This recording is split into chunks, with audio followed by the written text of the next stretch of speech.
الحمدللہ آج کے اس پروگرام کا عنوان ہے آل ابراہیم 13واں حصہ۔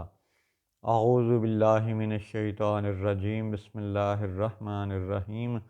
الصلاۃ والسلام علیک یا سیدی یا رسول اللہ وعلی ازواجک و اصحابک و آلک یا سیدی یا حبیب اللہ۔ الحمدللہ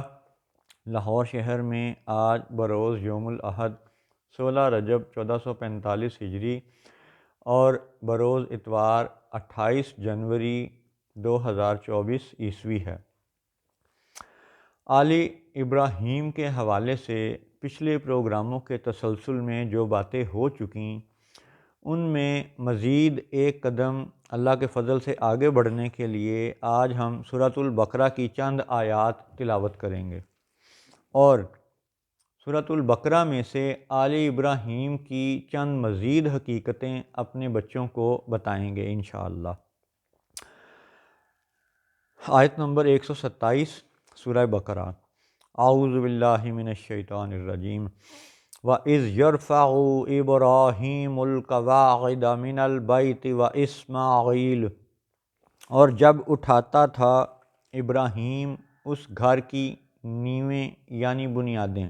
نی پنجابی چ نیاں کہندے نے، اور اسماعیل، یہ کہتے ہوئے وَإِذْ يَرْفَعُ، جب وہ رفع کر رہے تھے، بلند کر رہے تھے، ابراہیم علیہ السلام، القواعد، ٹھیک ہے، قاعدہ، بنیاد، نیاں، من البیت، اس گھر کی، ظاہر ہے یہ کعبہ شریف کی بات ہو رہی ہے، و اسماعیل، اور اسماعیل علیہ السلام۔ اب دو نام جو ہے نا وہ دو ذاتوں کے نام لیے گئے اتنے حصے میں، ابراہیم علیہ السلام اور اسماعیل علیہ السلام، دونوں مل کے بنیادیں اٹھا رہے ہیں کعبہ شریف کی۔ یہ وہ والی آیت ہے۔ آگے فرمایا ربنا تقبل منا انک انت السمیع العلیم، اے رب ہمارے ہم سے قبول فرما، بے شک تو ہی سنتا جانتا ہے۔ ربنا وجعلنا مسلمین لک ومن ذریتنا امۃ مسلمۃ لک وارنا مناسکنا وتب علینا انک انت التواب الرحیم، اے رب ہمارے اور کر ہمیں مسلمان اپنے لیے اور ہماری اولاد میں سے ایک امت مسلمان تیرے لیے، اور دکھا ہمیں ہماری عبادت کے قاعدے اور ہم پر اپنی رحمت کے ساتھ رجوع فرما۔ انک انت التواب الرحیم، بے شک تو ہی بہت توبہ قبول کرنے والا مہربان ہے۔ پھر آگے آیت نمبر 129 میں یہ فرمایا گیا، جو کہ اصل میں حضرت ابراہیم علیہ السلام کی دعا کا مغز ہے، اصل ہے، جو اصل ہے۔ حضرت ابراہیم نے رب کی بارگاہ میں یہ دعا مانگی، ربنا وابعث فیہم رسولا منہم یتلو علیہم آیاتک ویعلمہم الکتاب والحکمت ویزکیہم انک انت العزیز الحکیم، اے رب ہمارے اور بھیج ان میں ایک رسول انہی میں سے کہ ان پر تیری آیتیں تلاوت فرمائے اور انہیں تیری کتاب اور حکمت سکھائے اور انہیں خوب ستھرا فرما دے، بے شک تو ہی ہے غالب حکمت والا۔ اب ان دو تین آیات میں سے ایک تو یہ صاف معلوم ہوتا ہے کہ حضرت ابراہیم علیہ السلام اور حضرت اسماعیل علیہ السلام کعبہ شریف کی بنیادیں اٹھا رہے ہیں، اور حضرت ابراہیم علیہ السلام اپنے اور اپنی اولاد میں سے مسلمان ہونے کی دعا مانگتے ہیں، اور پھر مناسک حج اور مناسک عبادت رب سے دکھائے جانے کی دعا مانگتے ہیں، اور پھر اصل دعا یہ مانگتے ہیں کہ ربنا وابعث فیہم رسولا منہم، کہ یا اللہ انہی میں سے ایک رسول مبعوث فرما ان کے لیے۔ اور اس آیت میں اب دلچسپ نقطہ سمجھنے والا یہ ہے کہ کیا یہ جو آیت ہے، یہ جو دعا ہے ربنا وابعث فیہم رسولا منہم، کیا انہوں نے یہ اپنی ذاتی جسمانی اولاد کے لیے یہ دعا مانگی تھی؟ نہیں، ایسا نہیں ہے۔ پوری 14 صدیوں کا آپ تسلسل دیکھ لیں کہ ہر صدی کے جو عالم دین ہیں، خواہ وہ سنی، شیعہ اور بعد میں یہ 100-150 سال والے وہابی دیوبندی، ٹھیک ہے، ہر ایک نے یہ تسلیم کیا، لکھا، مانا، اپنی تحریر و تقریر میں یہ کہا، قبول کیا کہ یہ جو آیت ہے ربنا وابعث فیہم رسولا منہم، یہ آیت، یہ دعائے ابراہیم صرف اور صرف آخری نبی جناب محمد الرسول اللہ صلی اللہ علیہ وسلم کے لیے ہے، یعنی حضور ہی دعائے ابراہیم ہے۔ تو اس کا مطلب پھر یہ ہے کہ حضور ہی حضرت ابراہیم کے جانشین ہیں، وارث ہیں اور مالک ملک ابراہیم ہیں۔ تو پھر جب یہ قرآن پاک کی اتنی واضح آیت، متفق علیہ آیت، کہ جس پہ سب کلمہ گو یہ مانتے ہیں کہ یہ آیت حضرت ابراہیم نے آخری نبی یعنی حضور صلی اللہ علیہ وسلم کا میلاد پڑھا تھا، یہ حضور کے آنے کی دعا مانگی تھی، حضور کے پیدا ہونے کی، حضور کے مبعوث فرمائے جانے کی دعا مانگی تھی، تو یہی وہ میلاد نبی کی نسبت سے وہ نعت شریف ہے کہ جس دعا کی وجہ سے حضرت کے قدم مبارک جہاں پہ لگے ہوئے تھے اس وقت اس دعا کو مانگتے ہوئے، تو اسی مقام ابراہیم کو تا قیامت مسلمانوں کے لیے مصلی بنائے جانے کا حکم دیا گیا۔ اور اسی سورہ ابراہیم کی پچھلی آیات میں 125 نمبر میں یہ فرمایا گیا وَاتَّخِذُوا مِن مَّقَامِ إِبْرَاهِيمَ مُصَلًّى، اور ابراہیم کے کھڑے ہونے کی جگہ کو نماز کا مقام بناؤ، یعنی مقام ابراہیم کو مصلی قرار دینے کا حکم یہ آیات محکمات میں سے ہے، محکم، ٹھیک ہے نا، یہ اس میں متشابہات والی کوئی بات ہی نہیں ہے۔ جہاں پہ اس وقت حضرت ابراہیم علیہ السلام نے کھڑے ہو کے یہ دعا مانگی تھی ربنا وابعث فیہم رسولا منہم،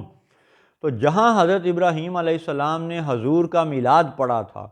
اسی مقام کو تمام امت مسلمہ کے لیے، سب زمانوں کے لیے تا قیامت یہ حکم دے دیا گیا کہ اب اس مقام کو، مقام ابراہیم کو مصلی بناؤ۔ اور آج آپ دیکھ لیں ٹی وی پہ، سوشل میڈیا پہ، یا خود آنکھوں جا کے دیکھ لیں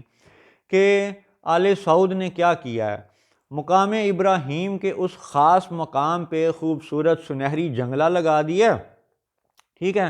اور امام جو ہے وہ کسی دوسری جگہ کھڑا ہوتا ہے۔ اب یہی وہابی جو ہر جگہ، ہر آیت، ہر لفظ کو پکڑ کے لفظی ترجمے پہ زور دیتے ہیں، تو ان سے یہ سوال ہے کہ جب قرآن پاک کی سورۃ البقرہ کی آیت 125 میں اتنا واضح حکم ہے کہ وَاتَّخِذُوا مِن مَّقَامِ إِبْرَاهِيمَ مُصَلًّى، تو اے آل سعود، تم اس مقام ابراہیم کی جگہ پہ مصلی بچھا کے یا مصلی نہ بچھا کے اس مقام پہ، صاف ستھرا مقام ہے، وہاں پہ امام کھڑا کیوں نہیں کرتے؟ جب امام خود مقام ابراہیم پہ کھڑا ہو جائے گا تو پیچھے اس کے جتنے بھی نمازی ہوں گے، جتنے بھی مقتدی ہوں گے، جس صف میں بھی ہوں گے، ان سب کی طرف سے امام ان کا نمائندہ ہے، تو جب وہ مقام ابراہیم پہ کھڑا ہو جائے گا تو سب کی نماز قرآن پاک کے مطابق درست ہو جائے گی۔ تو اس نماز کی درستگی کی راہ میں رکاوٹ کون ہے؟ صرف یہ آل سعود، جنہوں نے مقام ابراہیم کو سنہرے جنگلے میں قید کر دیا، اور آج کا سعودی وہابی امام تھوڑا سا مختلف جگہ پہ کھڑا ہوتا ہے۔ تو کیا یہ ممکن نہیں ہے کہ قرآن پاک کی اسی آیت کو انہی کے دین مذہب کے مطابق، لٹرل میننگز کے مطابق، بالکل مقام ابراہیم کو مصلی بنا دیا جائے؟ کیوں نہیں بناتے؟ جبکہ ایک چیز ممکن ہے اور یہ نہ کریں تو کیا اس پہ یہ پکڑ کے قابل نہیں، یا سوال پوچھے جانے کے قابل نہیں کہ بھئی وضاحت کرو کہ جب تم ہر بات میں لفظی ترجمے کو پکڑ لیتے ہو، جب تم یہ لوگوں کو، مسلمانوں کو وسوسہ دیتے ہو کہ درود ابراہیمی میں ابراہیم کی اولاد پر درود بھیجا جاتا ہے تو یہودی کو برا نہیں کہا جا سکتا۔ تو جب تم اس طرح کے وسوسے پھیلاتے ہو تو پھر ایک ایک لفظ کے، ایک ایک آیت کے اس لفظی ترجمے کو پکڑ کے تمہارا یہ جو دین ہے، اس دین کے مطابق، تمہارے اس مذہب کے مطابق، یا چلو تمہارے اس فرقے کے مطابق، ٹھیک ہے، اب تم یہ بتاؤ کہ وَاتَّخِذُوا مِن مقام ابراہیم مصلی کا انکار کرنے والے کون ہیں؟ صرف یہ آج کے آل سعود ہیں اور ابن عبد الوہاب نجدی کے پیروکار ہیں۔ اللہ اکبر۔ تو ہم اس کو پھر سے بات کرتے ہیں کہ اگر کوئی مزید یہ تا قیامت فتنہ کھڑا کرنا چاہے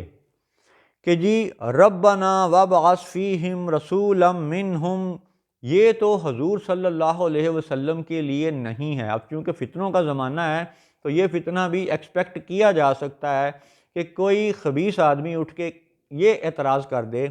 کہ یہ جو دعا ہے ربنا وابعث فیہم رسولا منہم، یہ تو محمد رسول اللہ کے لیے نہیں ہے۔ تو اس کا جواب یہ ہے، ہمارے بچے سن لیں، آج یا کل کبھی یہ جواب انشاءاللہ ان بچوں کے کام آئے گا، کہ سن لیں اسی آیت میں اور اس سے متعلقہ متصل پچھلی آیت میں اس بات کا جواب موجود ہے، اس وسوسے، اس فتنے کا جواب موجود ہے، کیونکہ جو لوگ قرآن پاک اور حدیث پاک کی کھلی نفی کرنے پہ تلے ہوئے ہیں اور کرتے چلے جا رہے ہیں، انہی میں سے کوئی اگر یہ فتنہ کل کو اٹھا دے کہ یہ آیت ربنا وابعث فیہم رسولا منہم، یہ تو جی اسحاق علیہ السلام کے لیے بھی ہو سکتی ہے، ٹھیک ہے، تو اس کا جواب سنیں۔ اس کا جواب یہ ہے کہ پچھلی آیت میں وَإِذْ يَرْفَعُ إِبْرَاهِيمُ الْقَوَاعِدَ مِنَ الْبَيْتِ وَإِسْمَاعِيلُ، یعنی پچھلی متصل آیت میں ابراہیم اور اسماعیل کا ذکر کیا گیا، کعبہ کی بنیادیں جب وہ اٹھا رہے ہیں۔ پھر اگلی آیت میں 128 نمبر میں ربنا وجعلنا مسلمین لک ومن ذریتنا امۃ مسلمۃ لک، ذریت کا ذکر کیا گیا، یعنی حضرت ابراہیم اپنی ذریت یعنی اپنی جسمانی اولاد کا ذکر کرتے ہیں کہ اس میں سے بھی جو پیدا ہو وہ مسلمان ہو۔ پھر اس سے اگلی آیت میں حضرت ابراہیم یہ دعا مانگتے ہیں کہ ربنا وابعث فیہم رسولا منہم، تو یہ لفظ منہم کو سمجھ لیں کہ دو بندے وہاں پہ موجود ہیں، حضرت ابراہیم علیہ السلام، حضرت اسماعیل علیہ السلام، اور دو بندے مل کے باپ بیٹا وہ بنیادیں اٹھا رہے ہیں۔